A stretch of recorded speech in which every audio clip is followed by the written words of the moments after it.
Hi hello friends, வணக்கம் எல்லாருக்கும். நம்ம இன்றைக்கி இந்த வீடியோவில் என்ன பார்க்க போகிறோம்னா, அதாவது புதுசாக பிறந்த குழந்தைக்கு எப்படி வந்து ஆன்லைன்லேயே ஜாதகமெல்லாம் பார்த்து நியூமராலஜி பிரகாரம் எப்படி வந்து நேம் செலக்ட் பண்ணி அந்த புது குழந்தைக்கு நேம் வைக்கிறது அப்படிங்கிறத இந்த வீடியோவில் உங்களுக்கு டீட்டெயிலாக சொல்ல போகிறேன். வாங்க வீடியோக்குள்ளே போகலாம்.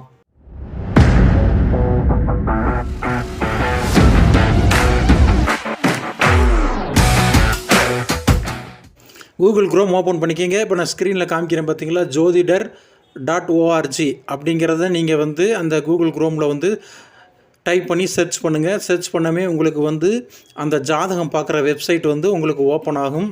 நான் வந்து இது டிஸ்கிரிப்ஷனில் கொடுத்துருக்கேன், நீங்கள் கிளிக் பண்ணி ஸ்ட்ரைட்டாக ஓப்பன் பண்ணிக்கிங்க. இதில் இப்போ நான் கர்சர் காமிக்கிறேன் பார்த்தீங்களா, அந்த இடத்துல நீங்கள் வந்து கிளிக் பண்ணணும். இதில் வந்து நம்ம ஃப்ரீயாகவே நம்ம வந்து குழந்தையோட ஜாதகம் பார்த்து நியூமராலஜி பிரகாரம் நம்ம வந்து நேம் வந்து நம்ம பார்த்துக்கலாம். இதில் வந்து ஃபஸ்ட்டு எடுத்தோன்னே மேலா ஃபீமேலா அப்படிங்கிறத செலக்ட் பண்ணிக்கோங்க. செலக்ட் பண்ணிவிட்டு நெக்ஸ்ட்டு வந்து டேட் ஆஃப் பர்த்தில் வந்து குழந்தை பிறந்த டேட் ஆஃப் பர்த் வந்து நம்ம அடிக்கணும். நெக்ஸ்ட்டு வந்து டைம் ஆஃப் பர்த், எந்த டைமில் குழந்தை பிறந்ததோ அந்த டைம் வந்து நம்ம அடிக்கணும். இது வந்து 24 hours ஃபார்மெட்டில் இருக்கும். காலையில் 12 மணி வரைக்கும் 1 to 12ன்னு போட்டுக்கோங்க. அதுக்கப்புறம் வர்றது வந்து 13, 14 அது மாதிரி நம்ம வந்து அடிக்கணும். அதான் 24 ஃபார்மெட்டில் நம்ம அடிக்கணும். அடிச்சுட்டு நெக்ஸ்ட்டு வந்து கீழே வந்து இமெயில் ஐடி பார்த்திங்களா, அதில் இமெயில் ஐடி அடிக்கணும். அதுக்கு முன்னாடி வந்து எந்த கண்ட்ரியில் வந்து குழந்தை பிறந்ததோ அந்த கண்ட்ரி செலக்ட் பண்ணிக்கோங்க. செலக்ட் பண்ணிவிட்டு அதுக்கப்புறம் வந்து அதாவது எந்த ஸ்டேட்டில் பிறந்தது அப்படிங்கிறத செலக்ட் பண்ணிக்கோங்க. அதுக்கப்புறம் எந்த டவுனில் பிறந்தது அப்படிங்கிறத செலக்ட் பண்ணிக்கோங்க. செலக்ட் பண்ணிவிட்டு நெக்ஸ்ட்டு வந்து உங்களோட இமெயில் ஐடி வந்து டைப் பண்ணணும். இதில் வந்து யாஹூ மெயில் ஐடி இருக்குது பார்த்திங்களா, அந்த ஐடி வந்து நம்ம இதில் அடிக்கக்கூடாது, ஜிமெயில் தான் அடிக்கணும். அடிச்சுட்டு நெக்ஸ்ட் வந்து கீழே வந்து I agree with terms and condition அப்படின்ட்டு பார்த்தீங்களா, அந்த இதை ஓப்பன் பண்ணி டேர்ம்ஸ் அண்ட் கண்டிஷன்லாம் படிச்சுக்கோங்க. படிச்சுட்டு அந்த கட்டத்தை கிளிக் பண்ணிக்கோங்க. கிளிக் பண்ணிவிட்டு கீழே வந்து கெட் ஃப்ரீ அட்வைஸ் அப்படின்ட்டு பார்த்தீங்களா, அந்த பாக்ஸை வந்து நீங்கள் கிளிக் பண்ணணும்.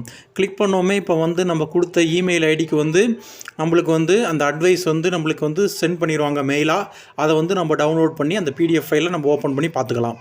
இப்போ வந்து இமெயில் நான் ஓப்பன் பண்ணி இப்போ உங்களுக்கு காமிக்கிறேன். இதில் வந்து ஃபஸ்ட் இடத்துல இருக்குது பார்த்தீங்களா, jodhidar.org அப்படின்னு போட்டிருக்கு பார்த்தீங்களா, அந்த இதை நீங்கள் வந்து இது மாதிரி தான் உங்களுக்கு வந்திருக்கும். அதை நீங்கள் வந்து கிளிக் பண்ணி பார்த்துக்கோங்க. அதில் வந்து கிளிக் ஹேர் டு டவுன்லோட் அப்படின்ட்டு பார்த்தீங்களா, அந்த இடத்துல நீங்கள் வந்து கிளிக் பண்ணிங்கன்னா இப்போ வந்து பிடிஎஃப் ஃபார்மெட்டில் உங்களுக்கு வந்து டவுன்லோட் ஆயிரும். அந்த பிடிஎஃப் ஃபைலை வந்து நீங்கள் டவுன்லோட் பண்ணி சேவ் பண்ணி வச்சுக்கோங்க. இந்த ஃபைல் இந்த மாதிரி தான் இருக்கும். இதில் வந்து நம்ம குழந்தையோட ஜாதக கட்டம் இருக்கும், ராசி நட்சத்திரம் எல்லாமே இதில் போட்டிருப்பாங்க. இது வந்து நீங்கள் பார்த்துக்குங்க. இப்போ நீங்கள் டவுன்லோட் பண்ண அந்த பிடிஎஃப்பை வந்து இது மாதிரி ஓப்பன் பண்ணிக்கிங்க. இது மாதிரி இருக்கும். இதில் வந்து கீழே வந்து போட்டிருக்கு பார்த்தீங்களா, பெயர் வைக்க ஏற்ற எழுத்துக்கள் அப்படின்னு போட்டிருக்கு பார்த்தீங்களா.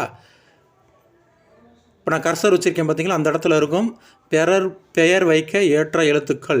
இதில் வந்து எந்தெந்த பேரில் வந்து நம்ம வந்து குழந்தைக்கு பேர் வைக்கலாம் அப்படிங்கிறத நம்மளுக்கு வந்து கொடுத்துருப்பாங்க. அதில் வந்து நம்ம வந்து அந்த இதில் நம்ம நெட்டில் சர்ச் பண்ணி நம்ம பேர் வந்து நம்ம தேர்ந்தெடுத்து எடுத்துக்கலாம். அதுக்கப்புறம் பெயர் வைக்க வேண்டிய எண்கள், அதாவது நியூமராலஜி பிரகாரம் இப்போ நான் ஸ்க்ரீனில் காமிக்கிறேன் பார்த்தீங்களா, இந்த குழந்தைக்கு வந்து இந்த நம்பரில் தான் நம்ம வந்து பேர் வந்து நியூமராலஜி பிரகாரம் நம்பர் வர மாதிரி நம்ம வந்து செலக்ட் பண்ணணும். அது எப்படி செலக்ட் பண்ணுறது அப்படிங்கிறத தொடர்ந்து வீடியோவில் பாருங்கள், நான் சொல்கிறேன். கீழே எண் கணிதம் நியூமராலஜி அப்படின்னு போட்டிருக்கு பார்த்தீங்களா, ஒவ்வொரு லெட்டருக்கும் ஒவ்வொரு நம்பர் கொடுத்துருப்பாங்க. இப்போ நெக்ஸ்ட்டு வந்து பேர் வைக்க ஏற்ற எழுத்துக்கள் அப்படின்னு பார்த்தீங்களா, அந்த எழுத்துக்களை பார்த்துட்டு அந்த எழுத்தில் ஆரம்பிக்கிற மாதிரி நம்ம வந்து நேமு செலக்ட் பண்ணிக்கங்க. ஃபஸ்ட்டு நேமு செலக்ட் பண்ணிவிட்டு அதுக்கப்புறம் வந்து பெயர் வைக்க ஏற்ற எண்கள் அதில் கொடுத்துருந்தாங்க பார்த்தீங்களா, அந்த நம்பரில் நம்ம தனியாக வந்து நோட் பண்ணி வச்சுக்கோங்க. அந்த நம்பர் வர மாதிரி நம்ம வந்து கால்குலேஷன் பண்ணணும். நம்ம செலக்ட் பண்ணுற பேர் வந்து ஃபஸ்ட்டு நீங்கள் வந்து கீழே அடித்து வச்சுக்கோங்க. அந்த ஒவ்வொரு லெட்டருக்கும் என்னென்ன நியூமராலஜி நம்பர் அப்படிங்கிறது அந்த டேபிள்லே போட்டிருப்பாங்க. இப்போ வந்து எக்ஸாம்பிள் கீழே நான் ஒரு பேர் அடிச்சிருக்கேன். அந்த பேருக்கு முன்னாடி வந்து என்னோடய இன்சில் போட்டிருக்கேன். நம்ம வந்து பேர் செலக்ட் பண்ணி நம்மளோட இன்சில் ஃபஸ்ட்டு போடணும். அதுவும் சேர்த்து நம்ம நியூமராலஜியில் வந்து கால்குலேஷன் பண்ணணும். ஃபஸ்ட்டு இன்சில் பார்த்துங்க. அதில் வந்து ஃபஸ்ட்டு வீன்னு இருக்குது. வி வந்து நியூமராலஜி நம்பர் என்ன அப்படிங்கிறது அந்த டேபிளில் போட்டிருக்கும். விக்கு நேராக வந்து 6 அப்படிங்கிறது இருக்குது. அதனால் நீங்கள் வந்து விக்கு நேராக 6ன்னு போட்டுக்கோங்க. அதுக்கப்புறம் எஸ்ன்னு இருக்குது. எஸ்ஸுக்கு நேராக கீழே டேபிளில் என்ன போட்டிருக்குன்னு பார்த்துக்கோங்க, 3ன்னு இருக்குது, அந்த இதை போட்டுங்க. அடுத்து வந்து ஹச்சுக்கு நேராக வந்து 5ன்னு இருக்குது, அதை செலக்ட் பண்ணிக்கோங்க. அதுக்கப்புறம் ஐக்கு நேராக வந்து 1ங்கிற நம்பர் இருக்குது, அதை வந்து நம்ம கீழே போட்டுக்கணும். இது மாதிரி ஒவ்வொரு லெட்டரும் கீழே வந்து என்னென்ன நம்பர் இருக்கோ அதை பூரா நம்ம வந்து ஃபுல்லாக நம்ம வந்து எழுதிக்கலாம். இப்போ ஃபுல்லாக நம்ம வந்து அடிச்சிட்டோம். இந்த எல்லா நம்பரும் வந்து இப்போ வந்து கூட்டினோம்னா என்ன நம்பர் வருது அப்படிங்கிறத நீங்கள் வந்து கூட்டிக்கங்க. நீங்கள் ஒவ்வொரு பேரும் செலக்ட் பண்ணி அந்த இது மாதிரி நீங்கள் கால்குலேஷன் பண்ணிக்கங்க. பண்ணிவிட்டு இப்போ நான் கூட்டுறப்போ 42 அப்படின்னு வருது. இந்த 42 நம்பர் வந்து அந்த பிடிஎஃப் ஃபைலில் கொடுத்துருந்தாங்க பார்த்தீங்களா, நியூமராலஜி நம்பர், குழந்தைக்கு ஏற்ற நியூமராலஜி நம்பர் இருக்குது பார்த்தீங்களா, அந்த அதை நீங்கள் வந்து இருக்கான்னு பார்த்துக்குங்க. இப்போ வந்து பெயர் வைக்க ஏற்ற எண்கள், அதாவது பெயர் வைக்க ஏற்ற எண்கள் 42 இருக்குது.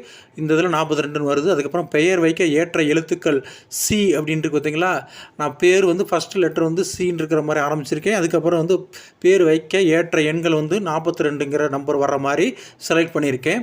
இந்த மாதிரி நீங்கள் உங்களோட குழந்தைக்கு நீங்கள் வந்து பேர் செலக்ட் பண்ணி நியூமராலஜி பிரகாரம் நீங்கள் பேர் வச்சுக்கலாம். ஓகே ஃப்ரெண்ட்ஸ், இந்த வீடியோவில் உங்களுக்கு வந்து புதுசாக பிறந்த குழந்தைக்கு எப்படி வந்து நியூமராலஜி பிரகாரம் நேம் வைக்கிறது அப்படிங்கிறத நான் உங்களுக்கு இந்த வீடியோவில் சொல்லியிருக்கேன். இந்த வீடியோ உங்களுக்கு ரொம்ப யூஸ்ஃபுல்லாக இருந்திருக்கும்னு நினைக்கிறேன். மீண்டும் வேறொரு வீடியோவில் பார்க்கலாம். ஓகே, பாய்.